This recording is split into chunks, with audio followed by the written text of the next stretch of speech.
years, the people of South Westland dreamed of a road that would link their province with Otago. This year, the road will be open from the Haast Pass to the coast. Next stage will be the road linking South Westland to Greymouth. This stretch from the Haast settlement to Lake Paringa has yet to be surveyed. Running north from Cromwell, the present road bridges the neck between Lake Hawea and Lake Wanaka.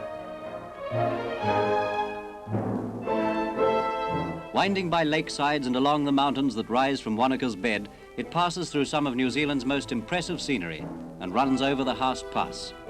Lonely country this.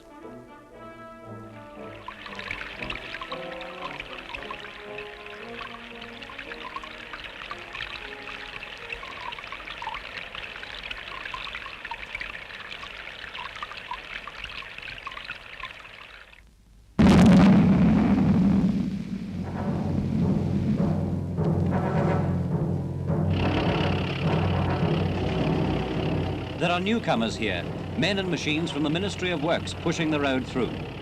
This year, £400,000 will be spent on the road, and when the job is finished by the end of 1964, a new era will begin in South Westland. Tourists will be able to make a round trip from Greymouth to Dunedin, and the scattered settlements will be linked by something more tangible than radio waves.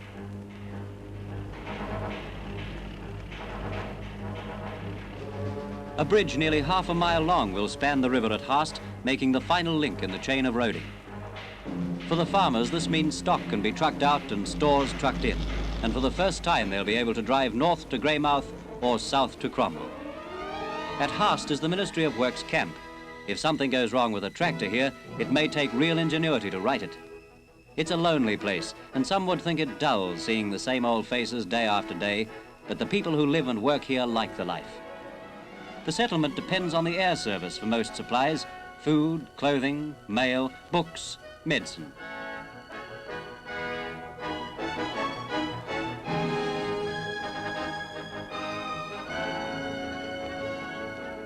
In recent years, farmers in this part of the country have used their own light aircraft to bring in supplies. The Nolan family were pioneers in this aerial farming. But this summer, the road will be open from Cromwell to Haast.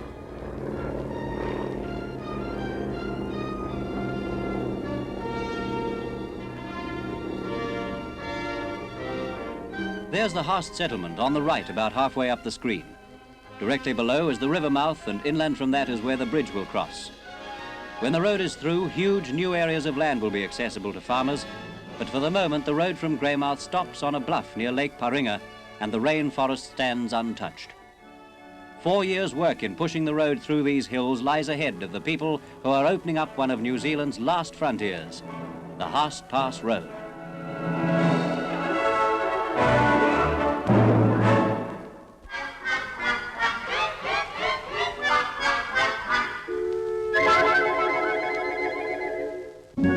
Wellington's red rocks and cold Cook Strait.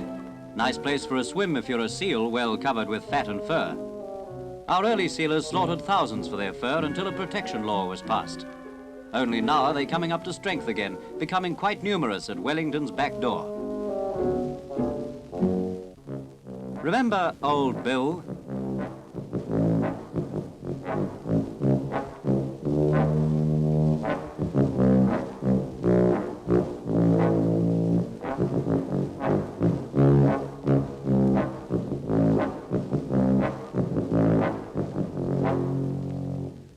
Look at that, performing seals.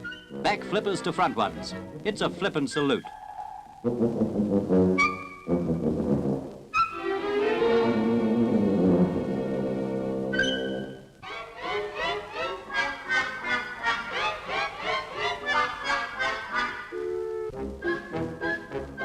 Did I shave this morning?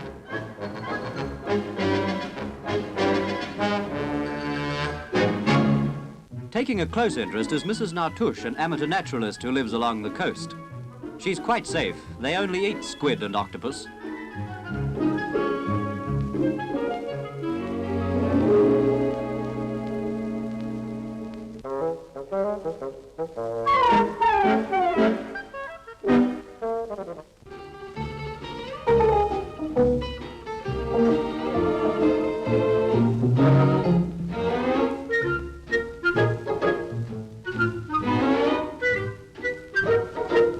back in their element.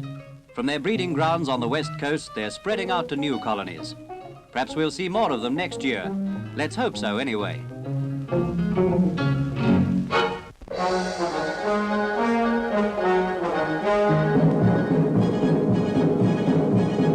A low-lying barrier of broken hill country forms the backbone of the Coromandel Peninsula.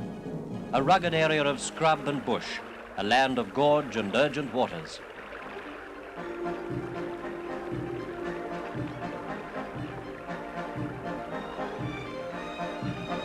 In 1852, gold was discovered in this remote corner of the North Island.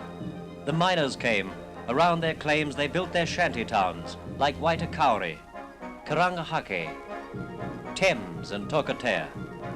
To the richest strike of all, the fabulous Martha mine, which yielded 25 million pounds of gold to bring fame and wealth to Waihi. But now the stamps are silent, the mine shafts closed and abandoned. Forgotten machinery dons its coat of rust as nature returns to heal the scarred earth. The miners have gone. Gone too the pay for working hands. Waihi, the last of the gold towns, faced by possible extinction, turns to new industries.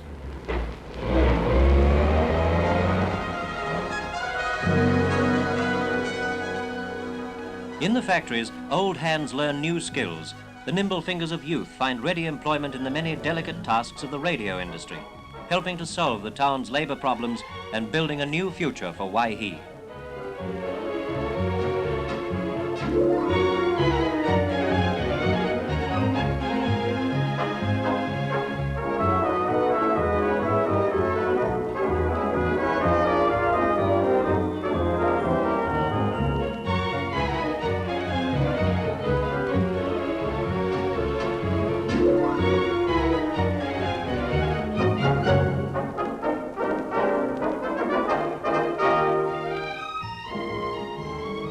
Made here is the popular transistor portable, its lightweight and neat dimensions made possible by replacing bulky valves with tiny transistors.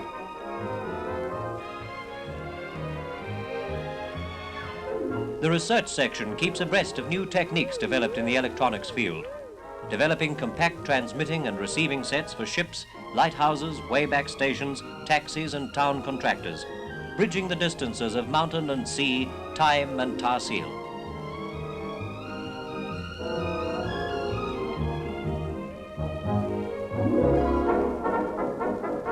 From the impersonal equipment of the business world to something more intimate for the home, skilled craftsmen produce it all here.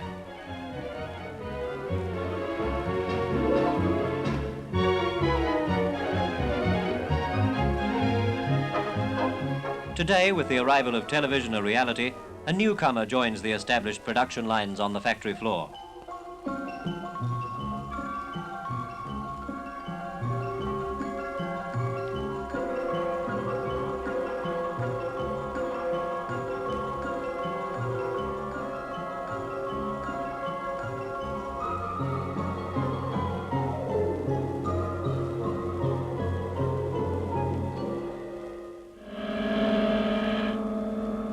Along with the radio industry, other trades have expanded, creating work and opportunity for the people of Waihi. Among these is a firm of joiners engaged in furniture making.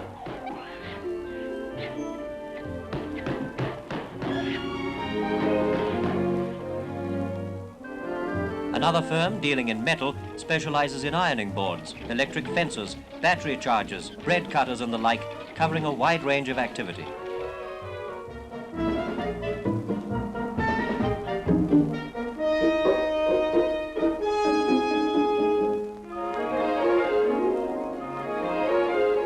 The new high school for both boys and girls is a sign of faith in the future.